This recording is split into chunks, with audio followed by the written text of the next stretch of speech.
Assalamualaikum warahmatullahi wabarakatuh.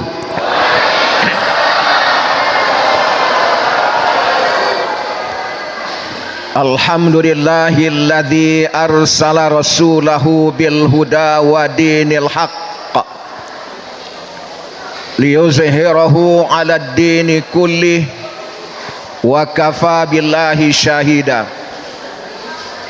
Asyhadu an la ilaha illallah wahdahu la syarikalah wa asyhadu anna Muhammadan abduhu wa rasuluhu la nabiyya ba'dah. Allahumma shalli wa sallim ala Muhammadin wa ala alihi wa sahbihi wa mawala. La haula wa la quwata illa billah. Amma ba'du. Yang terhormat kepada Bapak Ketua Pengurus Masjid Amal beserta perangkat-perangkatnya, Bapak-bapak yang datang dari Masjid Insanul Kamil, dari Musola dan Masjid Ar-Ridwan, Bapak-bapak, ibu-ibu, hadirin dan hadirat yang saya hormati sekalian.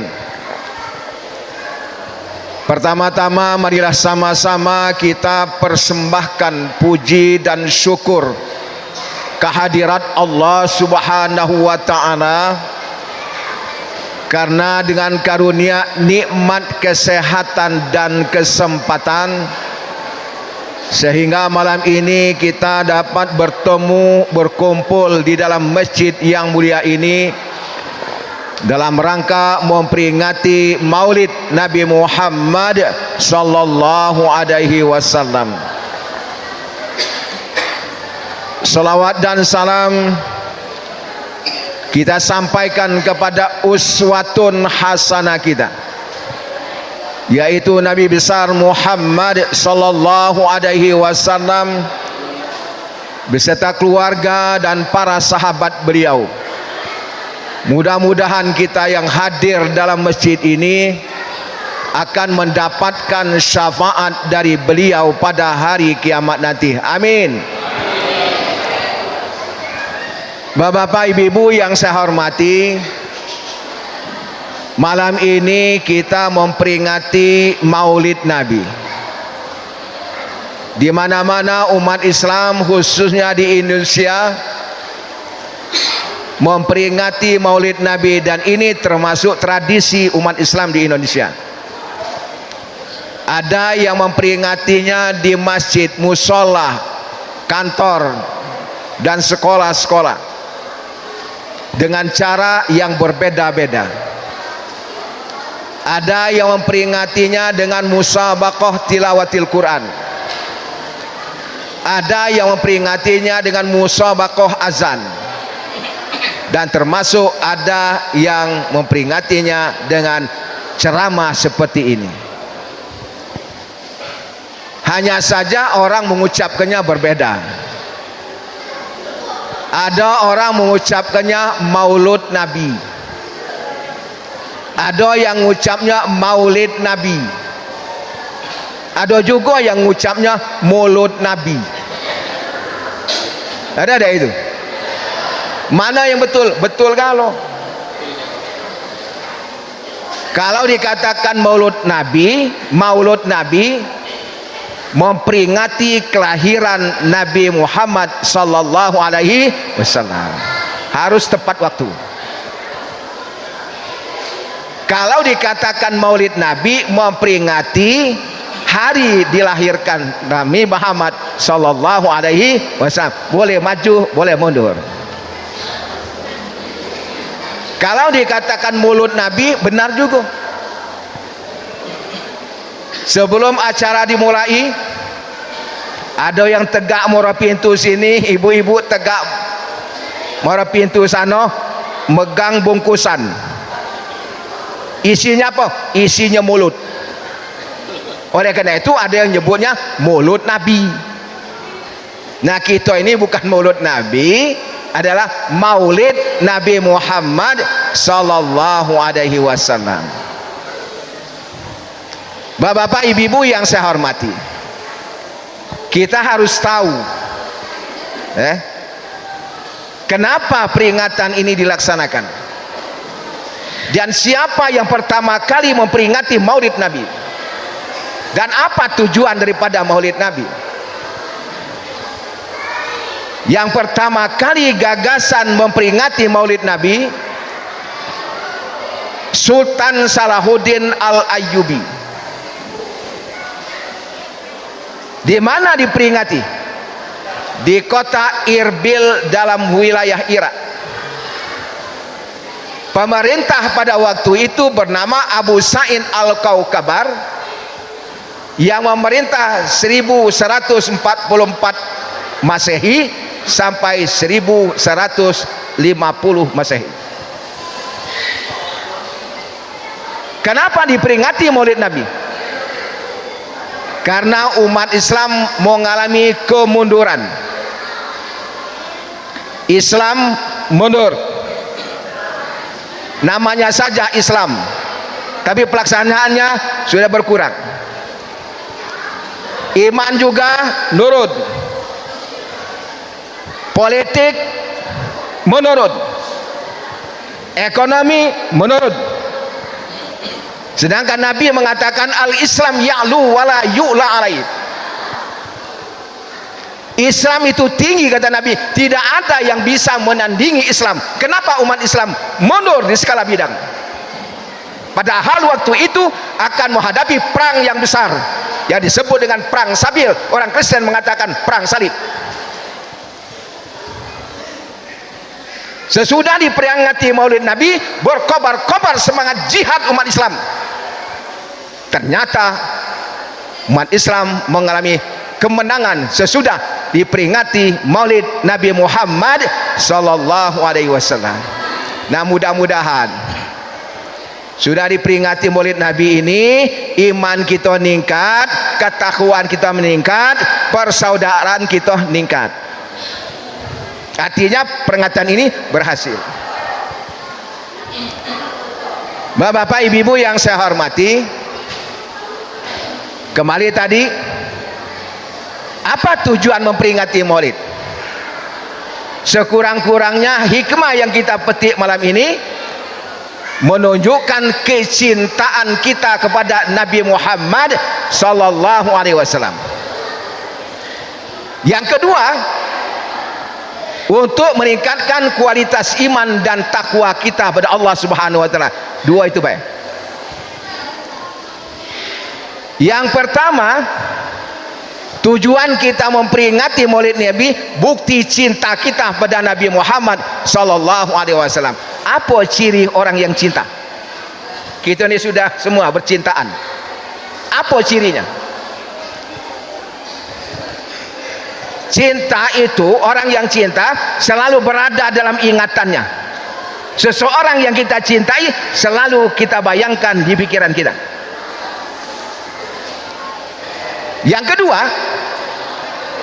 ciri orang yang cinta, di mana baik dia berada, dia tetap menyebut yang dicintainya. Ketiga, bukti cinta, apa saja yang diperintahkannya kita nurut. Kenapa? Karena kita cinta. Ini pengalaman galuh kami cintaan. Nah, cinta kepada Nabi, apa buktinya? Selalu menyebut Nabi. Mana caranya? Selalu berselawat kepada Nabi Muhammad sallallahu alaihi wasallam. Salatullah salamullah ala Taha Rasulillah. Salatullah salamullah ala Yasin Habibillah.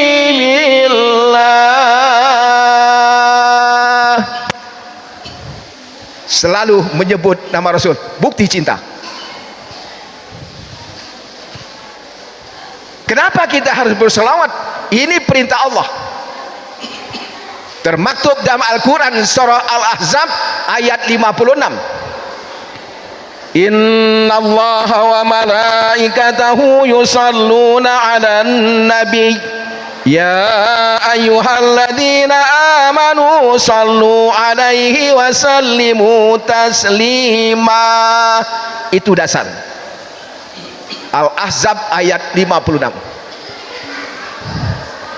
Sesungguhnya Allah dan para malaikat bersalawat pada Nabi Muhammad. Ya ayyuhalladzina amanu sallu alaihi wa sallimu taslima. Perintah Allah, hai orang-orang beriman, bersalawatlah kamu pada Nabi. Perintah Allah, wajib. Lalu bagaimana prakteknya? Ini sejarahnya. Sebab perintah Allah itu tidak bisa kita laksanakan kalau tidak ada petunjuk Rasulullah. Kalau bahasa pemerintahan, ada perintah, ada jukrak juknis, itulah dilaksanakan. Tidak bisa melaksanakan perintah kalau tidak ada jukrak juknis. Perintah Allah bersalawat, mana jukrak juknis?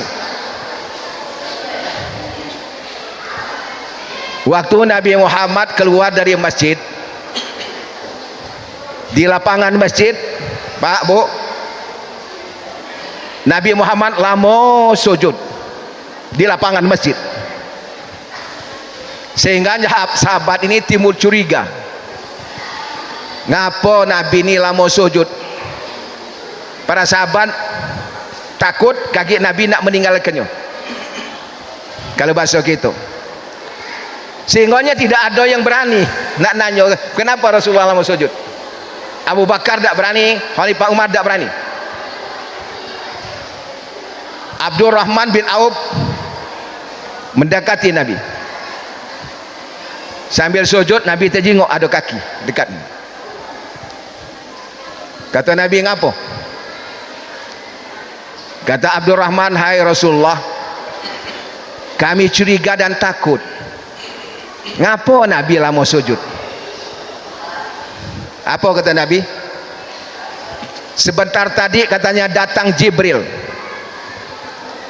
Kata Jibril, ya Muhammad, maukah saya beritahu kepada engkau kabar gembira dari Allah? Kabar gembira dari Allah. Kata Nabi Muhammad, apa? Kata Allah, siapa yang berselawat kepadamu, Allah berselawat kepada orang itu. Ini hebatnya. Sekali kita bersalawat, Allah 10 kali bersalawat pada kita. Itulah juklak juknis. Oleh karena itu, Pak Bu, bukti cinta pada Nabi Muhammad sering-sering mengucapkan salawat. Kalau ada orang menyebut nama Muhammad, Nabi Muhammad, langsung cepat-cepat jawab sallallahu alaihi wasallam.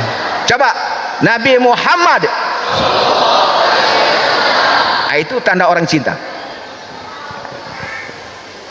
Itu yang pertama. Sesudah maulid Nabi ini, sering-seringlah berselawat pada Nabi Muhammad sallallahu alaihi wasallam.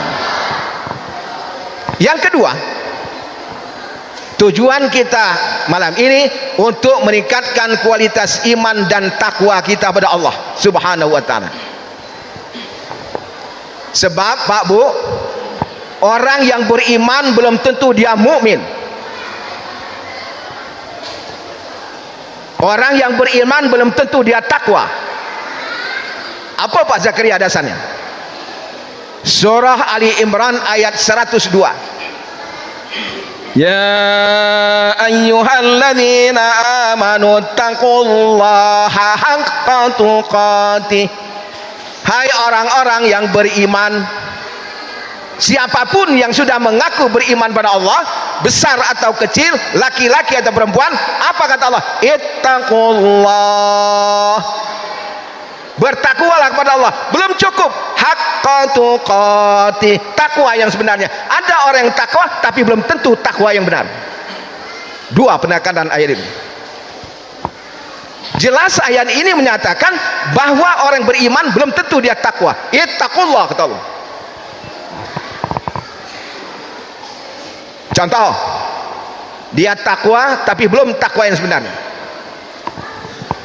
Takwa itu menurut istilah imtithalu awamirillahi azza wa jalla wajtinabu nawahihi sirran wa alaniyah. Itu pengertian takwa menurut istilah. Apa artinya? Melaksanakan perintah Allah, meninggalkan larangan-larangannya, baik secara terang-terangan maupun secara tersembunyi dalam kehidupan sehari-hari. Itu orang yang takwa menurut istilah. Contoh, kalau kita sholat ke masjid, pokoknya ada acara di masjid, pakaiannya rapi, ada pakaian gamis seperti ini, ada pakaian koko, ada baju kemeja dan sebagainya, rapi, pergi ke masjid sholat. Ngapo di rumah masih ada yang sholat pakai baju singlet dalam, sholat baju dalam, baju singlet. Ada itu? Ada. Ditanya, Pak, ngapa bajunya singlet? Tidak apa-apa, sah katanya. Aurat laki-laki dari pusat sampai ke jengkul. Memang sholatnya sah, tapi orang yang sholat itu tidak ada adab menghadap Allah. Ngapa depan orang banyak pakai baju yang rapi, dak katik orang nyingok, cukup baju singlet. Artinya apa? Baru takwa, belum takwa yang sebenarnya. Kalau dia takwa yang sebenarnya, di masjid seperti itu, di rumah seperti itulah dalam melaksanakan ibadah pada Allah Subhanahu wa taala. Sudahkah kita termasuk yang beriman, bertakwa? Menurut Sayyidina Ali dalam buku Nahjul Balaghah, ciri orang yang takwa itu orang yang punya iman istiqomah. Iman istiqomah. Kalau dia punya iman istiqomah, itulah orang mukmin. Saya ulang lagi, orang beriman belum tentu dia mukmin.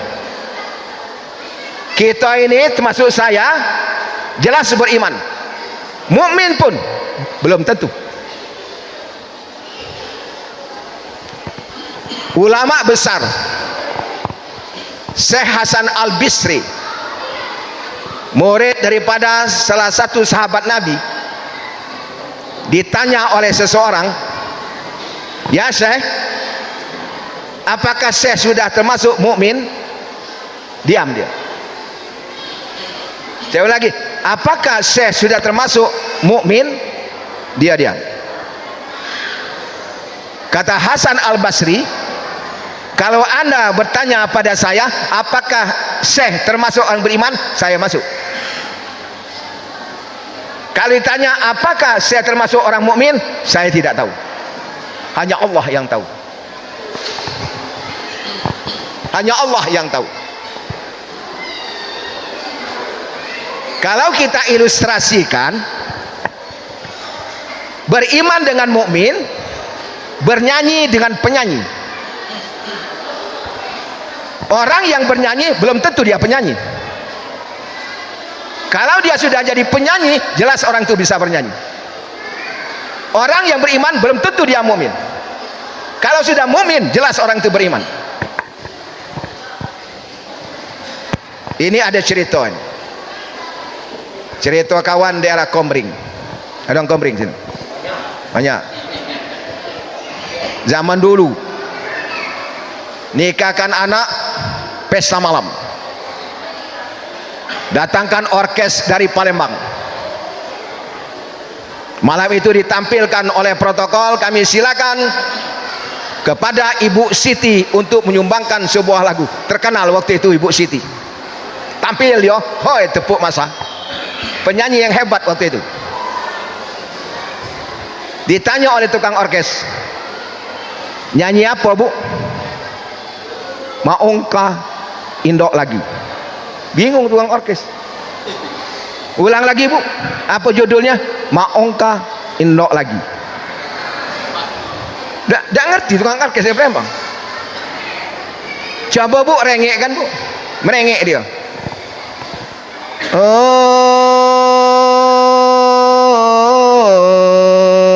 Oh, ibu tiri. Itu baru bernyanyi, belum jadi penyanyi. Judulnya beda tahu dia. Maka saya katakan tadi, orang beriman belum tentu dia mukmin. Kalau dia sudah mukmin, jelas dia beriman.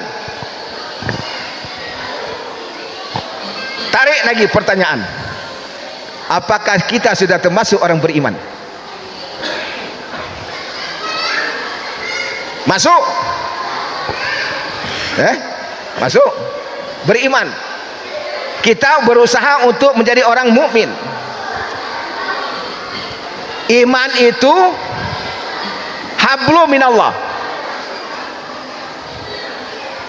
Kenapa Pak beriman? Salat perintah Allah. Kenapa Pak haji? Perintah Allah. Karena saya percaya pada Allah. Itu beriman. Belum mukmin.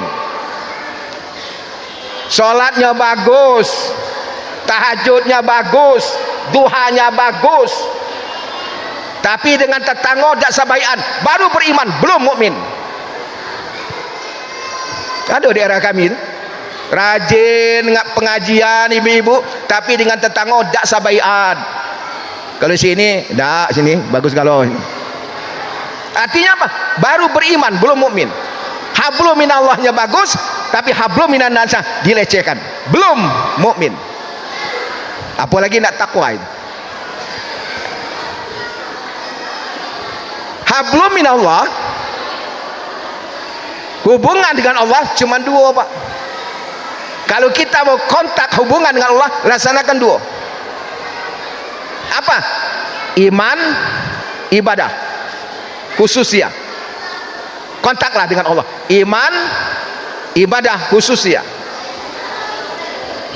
Iman tersimpul dalam rukun iman. Ibadah khususnya dalam rukun Islam. Laksanakan rukun iman dengan baik, laksanakan rukun Islam dengan baik, baguslah hablum minallah.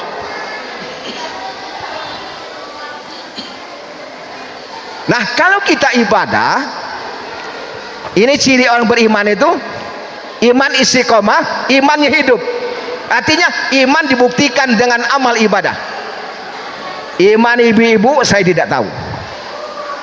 Iman bapak-bapak saya tidak tahu.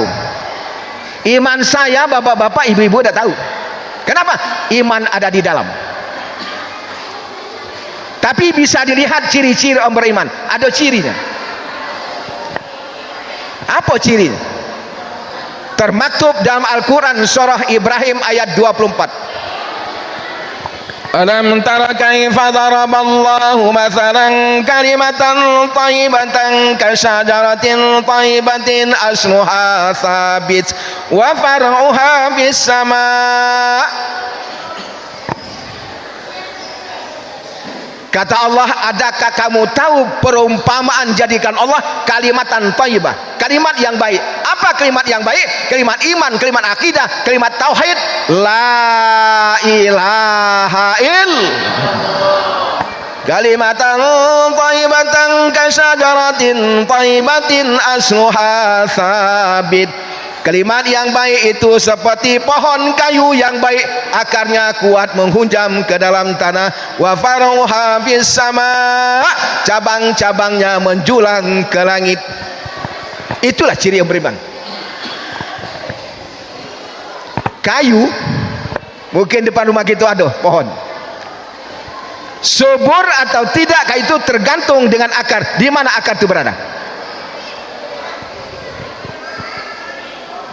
Kalau akarnya kuat menghujam ke dalam tanah, kayu itu dihantam oleh angin yang kencang, dia hanya goyang, tidak mudah roboh. Kenapa? Karena akarnya kuat menghujam ke dalam tanah. Apa akar kayu? Akar kayu dalam tanah tidak bisa dilihat. Itulah iman.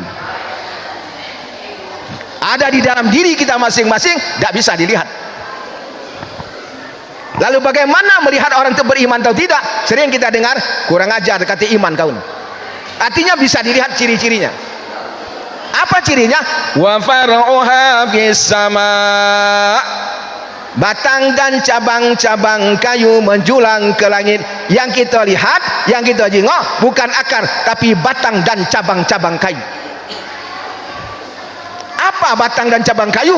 Itulah pelaksanaan syariat ajaran Islam. Orang yang beriman itu melaksanakan ajaran Islam secara kafah dalam kehidupan sehari-hari. Ini mengaku beriman, kadang sholat, kadang tidak. Artinya imannya belum mantap, belum istiqomah. Dibuktikan dengan amal ibadah, termasuk sholat, baca Al-Quran, itu ibadah. Sholat ibadah, baca Al-Quran ibadah. Cuman ada ibadah muqasid, ada ibadah mutlaqah. Saya ulang lagi, ada ibadah muqayyadah, ada ibadah mutlaqah. Ada ibadah muqayyadah, sudah ditentukan, sudah diatur. Sholat, laksanakan sekian rakaat, waktunya sudah ditentukan, itu muqayyad. Ada ibadah yang tidak ditentukan, tidak ada aturan. Seperti apa? Baca Quran. Ibadah kapan? Kapan saja. Di mana? Di mana saja. Ibadah. Kita dengar tadi.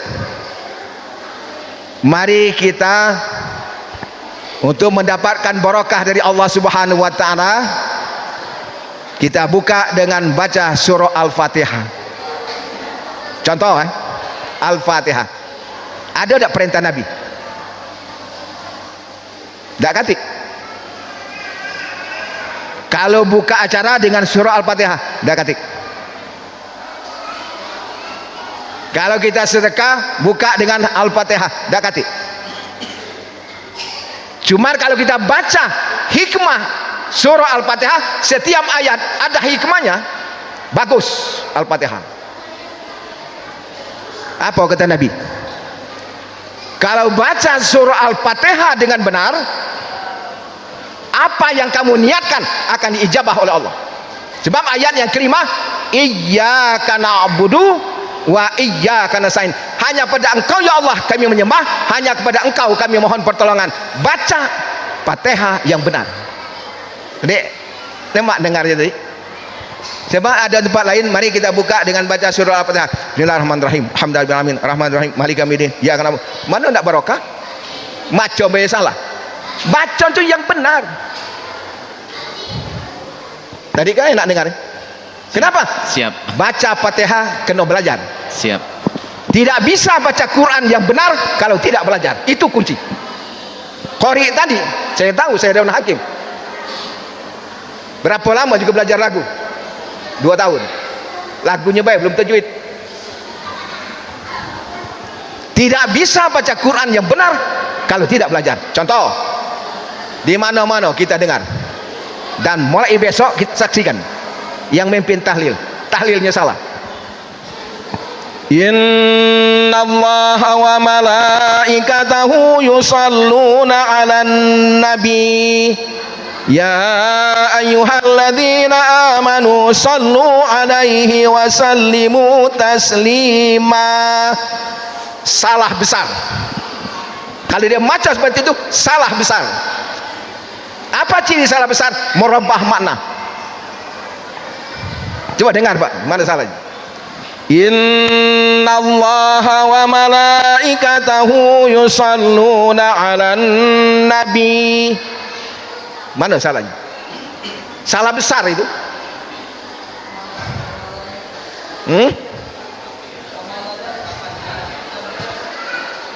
Pendek. Cara bacanya B-nya itu udah panjang. Inna innallaha wa malaikatahu yusalluna 'alan nabi. Ini dah 'alan nabi, salah. Buka Al-Quran surah Al-Ahzab ayat 56. Quran jangan ditambah, Quran jangan dikurangi cara bacanya. Di mana-mana saya dengar baca Yasin yang salah. Dengar. Mana ibadahnya yang benar? Kalau bacaannya tidak benar. Dengar Yasin. Qalu ya wailana man ba'athana min marqadina hadza ma wa'ada ar-rahman wa sadaqal mursalun. Salah lagi. Hijau kita ibadah banyak pahala, banyak baca itu banyak dasar. Mana salahnya? Kaget buka kitab Yasin dulu. Ngapa dia nyebut na itu pendek? Nas itu ada alif. Qalu ya wailana man ba'athana min marqadina hadza ma wa'ada ar-rahman wa sadaqal mursalun. Indah mim marqadina, hilang alif. Kalau hilang alif artinya sudah berubah. Di mana-mana saya dengar. Sebelum acara ceramah baca Yasin, salah. Ditambah dengan tahlil, salah lagi. Nah, mudah-mudahan sudah ini belajar Al-Quran itu ya. Belajar. Sebab ada pendek dibaca panjang, ada panjang dibaca pendek. Salat yang sempurna 3 yang menentukan rukun. Yang pertama rukun qaulinya benar. Yang kedua rukun fi'linya benar. Yang ketiga rukun qalbinya benar. Sempurnalah solat. Sebab ada solat yang sah belum tentu sempurna. Kalau solatnya sudah sempurna, jelas solatnya sah. Contoh, bacaannya salah, mulai takbir, Allahu Akbar, haram hukumnya. Dengar lagi, Allahu Akbar, haram hukumnya. Kenapa? Bacaannya salah. Yang betul alifnya itu Allahu Akbar, ini dah Allahu Akbar. Apa artinya? Apakah Allah itu besar? Pertanyaannya, kenapa alifnya dipanjangkan? Dalam Quran ada Allah dibaca Allah. Salah lagi. Mulai takbir sudah salah. Yang betul Allahu Akbar, ini dah Allahu Akbar. Apakah Allah itu besar? Kalau dia Allahu Akbar, Allah Maha Besar, berbeda artinya. Maulid kan kita kena ditinggalkan Nabi cuma 2, Quran dan sunnah Rasulullah Sallallahu Alaihi Wasallam. Kalau ingin selamat, lurus, tidak sesat, berpegang pada Quran dan sunnah Rasulullah Sallallahu Alaihi Wasallam. Jangan apa ya? Allahu Akbar, Allah Maha Besar. Bismillahirrahmanirrahim. Alhamdulillahi Rabbil Alamin. Segala puji bagi Allah, Tuhan sekalian alam. Apa jawaban Allah? Inilah dikatakan salat itu komunikasi hamba dengan Allah. Di mana tanya? Dalam surah Al-Fatihah. Ketika kita mengucap Alhamdulillahi Rabbil Alamin, Allah jawab, Hamadani abdi, hambaku memuji aku. Kita muji lagi, Ar-Rahmanir Rahim, yang maha pengasih, maha penyayang. Dijawab oleh Allah, Isna ali ya abdi, hambaku menyanjung aku, kata Allah. Kita ngucap lagi muji, Malik Yaumiddin, yang punya hari pembalasan. Apa jawaban Allah? Yumajjidani abdi, hambaku mengagungkan aku. 3 kita. Ayat yang berikutnya, Iyyaka na'budu wa iyyaka nasta'in. Hanya pada Engkau ya Allah kami menyembah, hanya pada Engkau ya Allah kami mohon pertolongan. Apa jawaban Allah? hadza baini wa baini abdi wa li abdi masalah. Ini untukku kata Allah dan untuk hambaku, mintalah apa yang kau meminta. Ihdinas siratal mustaqim siratal ladzina an'amta 'alaihim ghairil maghdubi 'alaihim waladdallin. Amin. Perkenankanlah ya Allah. Termasuk aminnya yang benar. Amin. Atau amin. Ini dak kalau berdoa. Rabbana atina fid dunya hasanah, amin. Wa fil akhirati hasanah, amin. Wa qina adzabannar, amin. Amin mano? Banyak orang nama amin. Kalau bacanya amin artinya percaya. Rabbana atina fid dunya hasanah, aku percaya. Bukan minta itu. Kali panjangnya alim, amin, percayalah kau, berimanlah kau. Kalau bacanya amin, perkenankan ya Allah. Jadi kalau orang berdoa tu amin tu panjang sedikit. Ini nak kadang-kadang berutuk pula. Panjang imam tu baca doa. Rabbana atina fid dunya hasanah, turun terus tangan. Bila akhirati hasanah wa qina adzabannar. Alang kepanjang yo. Nah, berutuk. Mana nak kabul Tuhan? Uang angkat tangan dia nah turun terus. Apalagi taruhnya di paha. Jadi yang pertama, solat yang sempurna bacaannya dulu yang harus benar. Dan benarnya Al-Quran bacanya belajar. Dapat diciri nih Pak, kalau orang itu mimpin Yasin berguru atau tidak, kedengaran caranya mimpin Yasin. Oh, orang ini pacak-pacak baik, dia berguru. Kalau dia berguru, pendek, panjang, stop, ada koma, ada titik. Bukan yang rapas baik. Termasuk tahlil. Kenapa dia salah? Kena pacak dewek, tak belajar. Buka kan gitu Al-Quran. Surah Al-Ahzab ayat 56. Alan Nabi, bukan alan Nabi. Al-Ahzab ayat 56. Yang kedua, solat yang sempurna, pilihnya yang benar. Apa pilih? Takbir, ruku, duduk, sujud. Mak mana yang benar? Macam-macam. Jangan saling salah. Ada yang takbir ini. Allahu Akbar. Ada itu. Satu. Ada yang takbir caidah. Allahu Akbar. Bismillahirrahmanirrahim. Ada? Ada, dua. Ada yang takbirnya diangkat di sini. Allahu Akbar. Ada? Ada, tiga pendapat. Ada yang takbir tangannya di bawah dada. Allahu Akbar. Ada? Ada. Empat. Allahu Akbar. Ada? Lima. Mana yang benar? Jangan saling salah. Saya baca dalam kitab Mazahibul Arba'ah, pendapat pan mazhab, Allahu Akbar, Imam Hanafi di bawah pusat. Allahu Akbar di pusat Imam Syafi'i. Allahu Akbar di bawah dada Imam Maliki. Allahu Akbar Imam Hambali. Empat itu benar kan? Cuma tak ketemu yang begini. Allahu Akbar sini tak ketemu.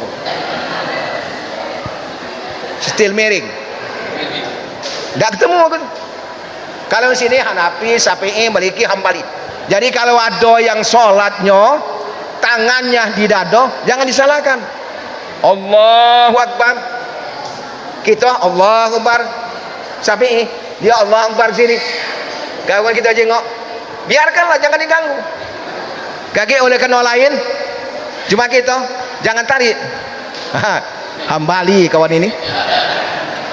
Saling harga menghargai, saling hormat menghormati. Empat mazhab itu diakui. Sesudah Rasulullah, ikhtilafu ummati rahmat, kata Nabi. Sebelum Nabi Muhammad meninggal dunia, lawat tahu bakal terjadi umatnya berselisih pendapat. Kalau diberselisih pendapat, dapat rahmat. Yang mana dapat rahmat? Saling tanya, saling harga menghargai, mendapat rahmat. Tapi kalau saling salah, saling caci, bukan rahmat, laknat.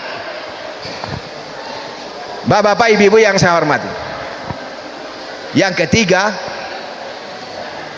qalbi, niat itu betul-betul karena Allah. Sembahyang itu, sholat itu betul-betul karena Allah. Itulah sholat yang sempurna. Bapak-bapak, ibu-ibu yang saya hormati, iman. Tak cukup iman, tak cukup hablu minallah kalau tidak hablu minannas. Yang diperjuangkan oleh Nabi pertama adalah akidah.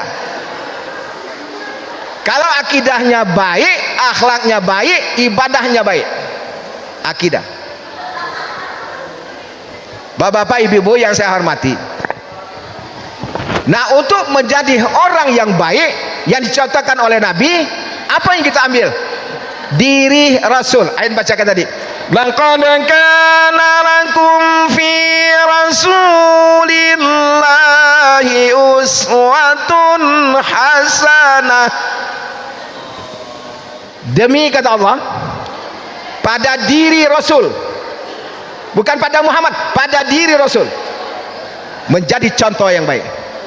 Kalau diri Pak Bu kita ini dari lahir, remaja, dewasa, menjadi nabi dan rasul, menjadi contoh.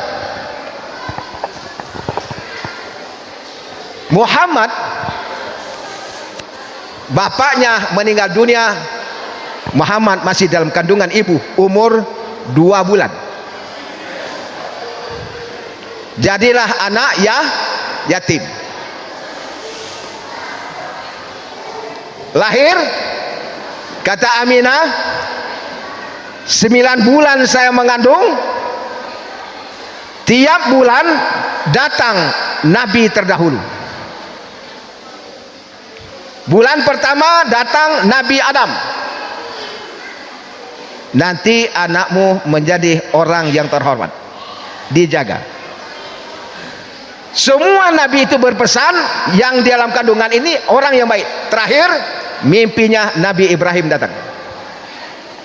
Kata Nabi Ibrahim, jaga, anakmu akan menjadi Nabi. Dalam kandungan sudah tahu itu. Dan sebelum Nabi Muhammad lahir sudah ada kata Allah. Di mana? Siapa bapaknya? Abdullah. Sebelum lahir sudah ada nama Allah, bapaknya Abdullah. Begitu lahir, jadilah anak yatim, diserahkan kepada wanita di desa, namanya Halimatus Sa'diyah. Umur Muhammad baru 2 tahun. Ini contoh ini. Kenapa lahir di kota diserahkan di desa? Supaya Muhammad punya akhlak yang baik. Kenapa? Di kota lingkungannya tidak bagus lagi. Muhammad diserahkan kepada wanita di desa. Siapa yang berakkannya? Allah menjaga Muhammad. Umur 6 tahun, 2 tahun diserahkan pada Aminah. Aminah meninggal, umurnya 6 tahun. Jadilah anak yatim piatu. Allah jaga anak yatim piatu. Kalau anak yatim piatu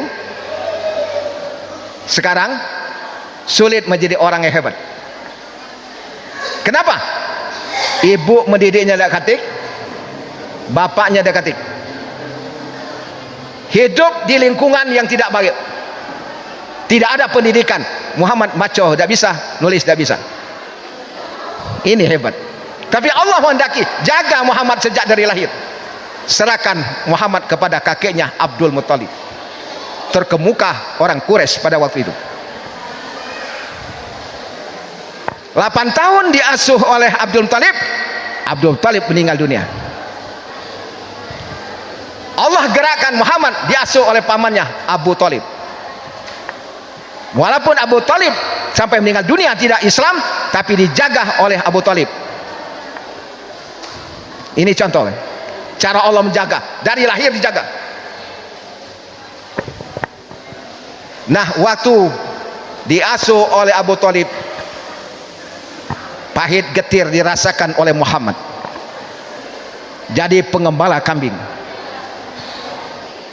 Tak pernah Nabi Muhammad duduk di pinggir jalan benting gitar, banting tulang, peras keringat, cari makan. Ini yang perlu kita contohi. Tak pernah dia duduk-duduk pinggir jalan minum-minum. Allah jaga. Muhammad itu manusia biasa. Pada satu malam remajain, kata kawannya, ya Muhammad, malam ini kalau bahasa kita nonton orkes. Lagi remaja. Payo kata Nabi. Pergi dia malam Pak Bu nonton orkes. Datang tempat orkes, duduk, tidur Nabi. Kenapa dia tidur? Ditidurkan Allah supaya Muhammad tidak ternoda oleh dosa. Ditidurkan Allah, dijaga. Ditidurkan Allah. Kapan dia bangun, matahari sudah menyengat, manusia udah kata lagi, dijaga oleh Allah. Bawa dagangan Khadijah, berdagang untung terus, tidak pernah rugi. Siapa mengatakan Muhammad itu orang miskin? Orang yang kaya. Yang mengatakan Muhammad orang miskin, orang Yahudi melecehkan Muhammad. Apa buktinya? Nikah dengan Khadijah, berapa mas kawinnya? 20 ekor onta. Kalau kita ini berapa? Sekian miliar. Nikah dengan Khadijah, mas kawinnya 20 ekor onta. Apa tunggangan Nabi? Kuda putih. Siapa mengatakannya miskin? Orang Yahudi mengatakan miskin. Muhammad orang hebat. Kenapa? Banting tulang, peras keringat mencari rezeki. Apa modalnya? Jujur. Nah ini yang perlu kita perhatikan ini. Mana caranya mencari rezeki supaya untung terus? Jujur. Muhammad waktu remaja sudah dapat gelar Al-Amin, orang yang dapat dipercayai, orang yang jujur. Nah konsep Muhammad berdagang ini siapa yang pegang sekarang? Contoh cara Nabi Muhammad berdagang. Ya Muhammad, berapa harga kain ini? Ada 2 tumpuk kain. Kata Muhammad, yang ini harganya 100, yang ini harganya 60. Oleh yang mau beli, Pak Bu, diperiksa, kita meriksa kan. Nah, waktu diperiksa, ini dasar ini sama, kualitasnya sama, warnanya sama. Kenapa Muhammad jual harganya lain? Hai Muhammad, ini kain ini sama, kenapa harganya lain? Ini yang jujur. Kata Muhammad, yang ini saya jual 100, kena bagus. Yang ini saya jual 60, walaupun kualitasnya sama, warnanya sama. Dibuka oleh Muhammad lipatannya. Kata Muhammad, dalam lipatannya lah koyak, maka saya jual 60. Apa kata yang mau beli? Kalau begitu ya Muhammad, saya beli yang 60 ini 100. Tidak, kata Muhammad, saya jual 60 karena sudah rusak. Saya tidak membeli dagangannya ya Muhammad, saya beli kejujuranmu. Oh, kata Muhammad, jujurku tak jual. Nah sekarang gitu merenung, siapa konsep ini berdagang ini? Islam bukan gedung-gedung di pinggir jalan. Itulah kelemahan kita. Konsep yang contohkan oleh Nabi tidak dilaksanakan. Orang yang bukan Islam yang memakainya. Inilah kemungkaran umat tidak jujur. Beli duku, musim duku. Berapa Bu sekalian? 25.000. Manis lah, manis cicip lah. Kapan cicip manisnya? Kapan datang ke rumah makan haram cekeng kalau ada yang manis? Gimana? Pucuknya manis, bawahnya masam. Seumur hidup tak mau lagi beli pada ibu itu. Kenapa? Bohong. Inilah kemudaran ini. Saya sebut yang makan ini, saya sebut berdoyon-doyon ke pasar masuk toko siapa? Nah itulah jawabannya. Ada tak masuk toko kita? Tidak, masuk toko itu yang bukan Islam, masuk sipit. Bapak-bapak, ibu-ibu yang saya hormati, dewasa umur Muhammad 25 nikah dengan Khadijah, umur 40 tahun jando. Kenapa Nabi Muhammad tertarik pada Khadijah? Khadijah wanita tahirah, wanita salihah, wanita terkaya nomor 3 pada waktu itu, konglomerat. Bagaimana untuk menaklukkan orang-orang sombong dengan kekayaannya? Kita harus punya harta. Nikah dengan Khadijah. Di samping itu Khadijah tahirah, salihah, suci dan wanita yang baik. Kenapa Khadijah tertarik pada Muhammad? Karena Muhammad orang yang jujur. Bawa dagangan Khadijah untung terus, modalnya jujur. Berjalan terus, Bu. Kapan Nabi Muhammad balik ke rumah? Baiti jannati, rumahku katanya seolah-olah surgaku. Kenapa? Karena dihuni oleh Khadijah, diurusi oleh Khadijah, Khadijah yang tahirah, Khadijah yang salihah. Tak pernah Muhammad pulang ke rumah ada kecurigaan. Baiti jannati, rumahku seolah-olah surga. Kapan balik ke rumah? Seolah-olah masuk surga, nyaman, tentram, tenang. Kapan dia nyengok istrinya? Assalamualaikum. Waalaikumsalam, kata Khadijah. Lah bebedak, rambutlah disisir, masuk ke rumah tenang. Ada cerita dek kawan aku. Assalamualaikum, mundur. Ngapa Pak mundur? Ada mak lampir. Nah. Siapa itu? Lah itu Ayu Pak. Ngapa kata mak lampir? Yang ngeri rambutnya. Tapi kalau pergi ke undangan, alis seperti iring-iringan semut berjalan. Kenapa? Cukur. Nah, ngapa depan suami tak ditunjukkan? Padahal kita itu usahakan menyenang hati suami. Itulah Khadijah. Bila perlu, mami balik, pakai. Nah, kapan diwat, bas, baunya harum. Senang kan? Ini kapan? Assalamualaikum, bas, bukan bau harum, bau api son. Mana ada tenang? Kapan balik juga kadang ada rumah, kadang tidak. Ada cerita ini, cerita. Terbukti di Palembang. Istrinya ngadu ke kantor. Kata hakim, ngapa Bu? Aku nak cerai. Woi Bu, istighfar Bu, kata hakim. Jangan mudah nyebut cerai. Cerai itu boleh, tapi perbuatan yang sangat dimurkai oleh Allah. Apa alasan ibu nak cerai? Tak tahan. Maksudnya tak tahan? Tak tahan pada suami. Apa lagi? Pokoknya tak tahan, nak cerai. Sudah, oleh Pak Hakim buat surat. Suaminya dipanggil, istrinya dipanggil, datang hari itu. Datang, suami istri. Duduk Pak, duduk, Bu, duduk. Hakim ngomong dengan suaminya. Kata hakim, Pak, tahu tak sebab kami panggil ke kantor? Tak tahu katanya. Istri bapak ngadu, minta cerai. Alasannya tak tahan dengan bapak. Kata suaminya, kalau istriku tak tahan, aku 1000 kali puluh tak tahan. Bingung hakim, apa sama tak tahan ini? Coba Bu ceritakan apa tak tahan. Woi Pak, katanya, lah 21 tahun kami nih berumah tangga. Sekarang aku tak tahan lagi dengan suami ini. Ngapa? Aku nih ngurus anak dewek, mencari makan dewek, ada suami jarang pulang ke rumah. Masuk akal? Benar Pak, kamu jarang pulang ke rumah? Benar. Ngapa? Mana tahan Pak, katanya. Lah payah-payah mencari rezeki di tanah, pulang ke rumah, jangankan nasi sudah siap, air minum sudah siap, ada istri jarang di rumah. Tak tahan aku di rumah. Benar kalau? Sudah, kalau main itu sudah diberi nasihat, saling maaf ya Bu, Pak. Mak mana Bu kalau rukun be? Pokoknya nak cerai. Mak mana Pak kamu? Aku terserangin istriku telah katanya. Kalau dia nak cerai ni lah jualah. Bu, kata hakim, ada anak tak?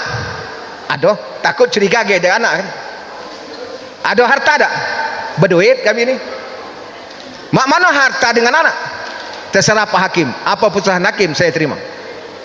Baik, kata hakim. Sekarang Anak dan harta bagi dua. Ibu terima, aku terima, yang penting cerai. Bagi harta. Sampai terakhir bagi lemari. Berapa lemari? 8, 4 sewang. Ada Pak Hakim yang belum bagi, apa dia? Keramik. Aku ni keramik lagi tinggal. Sudah bagi harta, bagi anak. Kata Hakim, berapa anak? 3. Jo Hakim, mana cara bagi 3 ini? Apa 1,5 sewang? Pokoknya terserah Pak Hakim itu. Hakim tanya yang tua, kalau bapak dan ibu mau cerai, kamu nak ikut siapa? Yang tua ikut bapak. Yang nomor 2 nak ikut siapa? Kalau kakak ikut bapak, aku nak ikut bapak pula. Diam ibu tu, jangan-jangan si kok ini lu bapaknya, habis anak ini. Yang bungsu ya, kau nak ikut siapa? Kalau kakak dengan ayu ikut bapak, aku nak ikut bapak pula. Diam istrinya. Mana bu? Anak 3 ikut bapaknya. Sudah Pak Hakim katanya. Lah kapalang. Kalau anak 3 ikut bapaknya, aku juga nak ikut bapaknya. Itulah rumah tangga tidak seperti rumah tangga Siti Khadijah. Khadijah tak pernah marah-marah pada suaminya. Ya? Khadijah tidak pernah marah-marah pada suaminya. Makanya dusun kami itu banyak orang nama Khadijah. Tapi naudzubillah Khadijah dusun kami. Kalau suaminya marah sekato, dia merepet sehari-hari tidak selesai-selesai. Khadijah istri Nabi tidak pernah dia marah, tidak pernah dia bentak. Apa gini minta cerai. Bapak-bapak, ibu-ibu yang saya hormati, berumah tangga umur Nabi 40 tahun diangkat menjadi Nabi dan Rasul. Saya ambil pendek saja, bertahap, Nabi dulu baru Rasul. Mendekat menjadi Nabi dan Rasul. Nabi dipersilakan untuk berdakwah. Nah, dakwahnya untuk menyelamatkan umatnya. Baru nak ceramah dikit, bu, assalamualaikum tang. Kapingnya tionto. Baru nak assalamualaikum. Pernah Nabi sedang sujud. Sebab sebelum Isra Mi'raj, Nabi sudah sujud, salat dari Adam sampai Nabi Muhammad sudah salat. Cuma salatnya berbeda. Sedang salat, sedang sujud, diletakkan kafir Quraisy tai onto di kepala. Nangis putrinya Fatimah melihat bapaknya Nabi sedang salat, diletakkan kafir Quraisy tai onto di kepala. Jauh dengan kita. Kalau kita baru assalamualaikum, tak hitung lagi ini. Tak hitung lagi. Nabi baru assalamualaikum, tai onto. Ini kui nah, macam-macam. Hebatnya anak umat Nabi Muhammad. Akhirnya dipersempit gerak langkah Nabi Muhammad bersama sahabat. Nabi berdakwah, minta bantuan dari luar kota Mekah. Kemana? Pertama ke Habasah. Datang Habasah tidak menguntungkan, tak terima, balik lagi ke Mekah. Apa kata masyarakat Mekah? Kau tak katik, tak terima kau. Bukan main perasaan Nabi. Tapi ingat, Muhammad dijaga oleh Allah. Akhirnya pergi ke Taif. Sebelum hijrah ke Madinah, ke Taif. Kenapa ke Taif? Minta bantuan dengan suku Sakif di Taif. Namanya suku Sakif di Taif. Pak, Bu, begitu masuk kota Taif, jangankan Muhammad disang dengan baik, bahkan dilempar, dicaci maki oleh pemuda-pemuda pada waktu itu. Muhammad tersandar di balik gunung, badannya cedera. Bukan di kota Mekah, tapi di Taif. Badan sudah cedera, ada yang memanggil dari atas, ya Muhammad. Begitu Muhammad melihat ke atas, Pak, Bu, dilihatnya Jibril yang asli datang, mau menolong Nabi Muhammad dalam kepungan musuh. Badannya sudah cedera. Apa kata Jibril? Hai Muhammad, badanmu sudah cedera ya Muhammad, izinkan saya, kata Jibril, untuk menghempaskan gunung Taif ini agar penduduk kota Taif mati semua. Apa kata Nabi? Jangan Jibril, jangan. Inilah cedera ini. Jangan. Kalau manusia sudah mati galau, apalagi gawe aku. Saya diutus menjadi rasul li utammima makarimal akhlak, untuk menyempurnakan akhlak manusia. Kalau manusia lah mati galau, apalagi gawe aku. Perlu dicontohi. Apa yang kita ambil? Sabar. Sabar. Tak usah besar-besar. Jadi ketua pengurus masjid kalau tak sabar melepas ke jabatan. Kenapa? Ada Abu Bakar, ada Abu Jahal. Buktikan itu. Ada yang senang, ada yang tidak sabar. Pengalaman Pak saya, pembangunan masjid. Kalau tidak sabar, lanjutlah gawe kau. Cuma sabar. Nabi itu berhasil sabar. Apa modal Nabi jadi orang besar? Iman, sabar. Dalam hati Nabi, jangan Jibril, biar aku ngadapnya dewek mati sudah, karena iman. Kalau kita ini habis sabar timbul berdenyam. Nah kalau berdenyam itu yang berbahaya. Umpama saya sedang ceramah ini, datang Jibril, hei Zakaria, ngapa aja? Uang dalam masjid itu tak setuju pada kau ceramah itu. Ngapa? Izinkan saya ngempaskan bagian amal ini agar orang dalam masjid mati galau. Apa jawab saya? Empaskanlah, mati dem. Mati dem asal top tuang sano kan. Betul lah. Mati dem asal top bukan nak mati itu. Ada rasa puas. Mati dem asal top. Bukan nak mati, ada rasa kepuasan. Kata Nabi, jangan. Kalau manusianya mati galau, apalagi tugas saya. Saya ini diutus menjadi rasul li utammima makarimalah, untuk menyempurnakan akhlak manusia. Bapak-bapak, ibu-ibu yang saya hormati, balik lagi ke Mekah, bertambah caci maki kafir Quraisy. Akhirnya terpaksa Allah perintahkan hijrah. Bukan Nabi takut, diberitakan Allah hijrah. Kenapa? Mekah kurang menguntungkan berdakwah.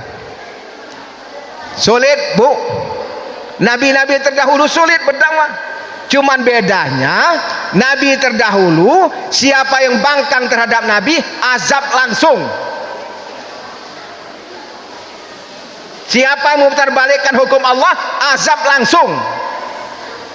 Sekarang di zaman Nabi, azab tidak langsung lagi. Kenapa? Diberi waktu dia berpikir supaya sadar. Tidak sadar, tunggu di akhirat. Bencana-bencana itu ada 3 macam. Sekarang asap di mana-mana, di mana-mana kebakaran. Kita lihat bencana ini, azab apa bukan? Di dalam Al-Quran surah Al-A'raf ayat 56, saya tidak baca itu, langsung saja. Kalau di dalam masyarakat itu, negeri itu, manusianya beriman dan bertakwa, musibah yang datang cobaan dari Allah. Yang kedua, musibah yang datang itu, lihat dalam masyarakatnya. Kalau hukum ditegakkan 50%, tidak ditegakkan 50%, itu peringatan. Kalau hukum ditegakkan 25%, 75% tidak laksanakan, itu adalah azab. Na'udzubillah, kita hindari daripada itu. Hadis Nabi, Al-Quranul Karim, surah Al-A'raf ayat 56. Bapak-bapak, ibu-ibu yang saya hormati, Nabi terdahulu, Nabi Nuh, 350 tahun berdakwah, Nabi Nuh cuma dapat jamaah 36. Bayangkan Pak, Nabi Nuh berdakwah, ngajak manusia masuk agama, cuma dapat uang 36. 350 tahun. Sebab Nabi yang paling panjang umurnya Nabi Nuh. Berapa umur Nabi Nuh? Umur Nabi Nuh 950 tahun. 350 tahun berdakwah cuma dapat uang 36. Habis kesal Nabi Nuh, mengadu pada Allah. Rabbi inni da'autu qaumi laila wa nahara wa lam yazidhum illa firara. Ya Tuhanku, kata Nabi Nuh, saya sudah berdakwah ya Allah siang malam, mengajak manusia masuk agama. Jangankan dia masuk agama, bahkan dia lari daripadaku. Apa kata Allah? azab langsung. Hei Nuh, kau siapkan kapal. Saya akan mendatangkan banjir, kata Allah. Siapa yang mau selamat, masuk kapalmu. Kata Nabi Nuh, ya Allah, bak mana cara bikin kapal? Kata Allah, pakai kayu. Mana nak kayu? Tengah padang pasir. Kata Allah, bertanam dulu. Nanam kayu. Pucuk gunung. Berapa lama nunggu kayu itu besar? 40 tahun. Nak bikin kapal, nunggu kayu itu besar 40 tahun. Setelah 40 tahun besar, dipotong, bikin kapal. Kata masyarakat, Nuh, buat apa, bikin apa Nuh? Kata Nuh, bikin kapal. Siapa yang nak selamat, masuk kapal saya. Tuhan dah datang ke banjir. Kata masyarakat, tak masuk akal. Bikin kayu, bikin kapal pucuk gunung. Tuhan datang ke banjir, tak mungkin, kata masyarakat. Alang kebodoh kau Nuh. Diam Nabi Nuh. Selesai. Saking bencinya kepada Nabi Nuh, siapa nak mesing masuk kapal Nabi Nuh. Siapa nak buang kotoran najis, masuk kapal Nabi Nuh. Sedih Nabi Nuh, tengok kapalnya penuh dengan kotoran. Pada suatu hari ada yang sakit rematik, nak buang kotoran di kapal Nabi Nuh, berjalannya oleng, akhirnya jatuh, nyebur berlumuran kotoran. Kapan dia keluar, penyakitnya sembuh. Nah, sembuh ni katanya. Kata masyarakat, di mana kau berobat? Nyebur dalam kapal Nabi Nuh. Tahu itu obat, yang sakit nyebur situ. Sudah nyebur, ngambil kotoran itu sember sewang. Untuk obat kalau sakit. Yang sehat ngambil kotoran, yang sakit ngambil kotoran. Habis kotoran. Allah jamin Nabi Nuh. Kapan Nabi Nuh turun? Lah bersih. Kata Nabi Nuh, saudara-saudara yang taat pada saya sekarang masuk kapal. Allah datangkan banjir. Seluruh 36 masuk. Nyengok anaknya Kan'an tak masuk. Hei Kan'an, masuklah kapal. Wala takum ma'al kafirin. Jangan bersama orang yang kafir. Apa kata anaknya? Saya tidak akan masuk kapal. Saya akan naik gunung yang tinggi. Tak mungkin banjir sampai puncak gunung yang tinggi. Apa yang terjadi? Azab Allah langsung. Banjir bandang. Yang selamat hanya yang masuk kapal. Puncak-puncak gunung habis ludes, dimakan oleh banjir, termasuk anak Nabi Nuh sendiri, Kan'an. Pak Bu, Nabi mengadu pada Allah, ya Allah, bagaimana nasib anakku ya Allah? Apa kata Allah dalam Quran? Innahu laisa min ahlik. Sesungguhnya anakmu itu bukan keluargamu lagi. Kenapa? Kena bangkang terhadap engkau. Jadi Pak Bu, kalau kita sudah ngajak anak berbuat baik, sudah didik pendidikan agama, masih jadi anak jebalan, tunggu resiko anak itu. Tetapi kalau kita tidak pernah mendidik pendidikan agama, tidak pernah ngajaknya sholat, qu anfusakum wa ahlikum naro, kata Allah, jagalah dirimu dan keluargamu dari siksa api neraka. Artinya Pak Bu, Tuhan tidak nyuruh kita masuk surga sendirian kalau tidak mengajak anak dan keluarga. Tunggu kaki di akhirat. Anda masuk surga, akhirnya urung masuk surga kena perbuatan anak. Kenapa? Tak pernah di dunia mendidik, mengajaknya berbuat baik, dan tidak pernah ngajaknya sholat. Tunggu di akhirat. Bapak-bapak, ibu-ibu yang saya hormati, oleh karena itu mari dengan peringatan Maulid Nabi ini, buktikan cinta kita pada Nabi. Selalulah bersalawat kepada Nabi Muhammad sallallahu alaihi wasallam. Tingkatkan kualitas iman dan takwa kita pada Allah Subhanahu wa taala. Insyaallah orang yang punya iman dan takwa, hidup dan hidupannya akan dijamin, akan ditolong oleh Allah dari dunia sampai akhirat. Amin ya rabbal alamin. Saya kira demikian saja ceramah yang dapat saya sampaikan. Lebih kurang saya mohon maaf, pada Tuhan saya mohon maghfirah. Akhirul kalam, billahi taufiq wal hidayah. Wassalamualaikum warahmatullahi wabarakatuh. Marilah sama-sama kita menjadikan doa kehadiran Allah Subhanahu wa taala. A'udzubillahi minasyaitonirrajim. Bismillahirrahmanirrahim. Alhamdulillahirabbil alamin. Wassalatu wassalamu ala asyrafil anbiya'i wal mursalin wa ala alihi wa sahbihi ajma'in. Allahumma ya rafi'ad darajat wa munzilal barakat wa ya fatiral ardina was samawat ضجت إليك الأصوات في صنوف اللغات يسألونك عن الحاجات اللهم اجعل جمعنا هذا جمعا مرحوما وتفرقنا من بعده تفرقا معصوما اللهم إنا نسألك علما نافعا وعملا مقبولا ورزقا حلالا واسعا مباركا ربنا اغفر لنا ذنوبنا ولآبائنا ولأمهاتنا ولأجدادنا ولجداتنا ولأستاذنا ولإخواننا الذين سبقونا بالإيمان ولا تجعل في قلوبنا غلا للذين آمنوا ربنا إنك رؤوف رحيم اللهم بارك لنا في عمرنا وأولادنا وأموالنا ورزقنا إنك على كل شيء قدير اللهم اختم حياتنا بحسن الخاتمة ولا تختم حياتنا بسوء الخاتمة ربنا تقبل أعمالنا وقراءتنا ودعاءنا إنك أنت السميع العليم وتب علينا يا الله إنك أنت التواب الرحيم ربنا آتنا في الدنيا حسنة وفي الآخرة حسنة وقنا عذاب النار وصلى الله على سيدنا محمد وعلى آله وصحبه أجمعين والحمد لله رب العالمين تقبل الله منكم Mina wa minkum taqabbal ya karim.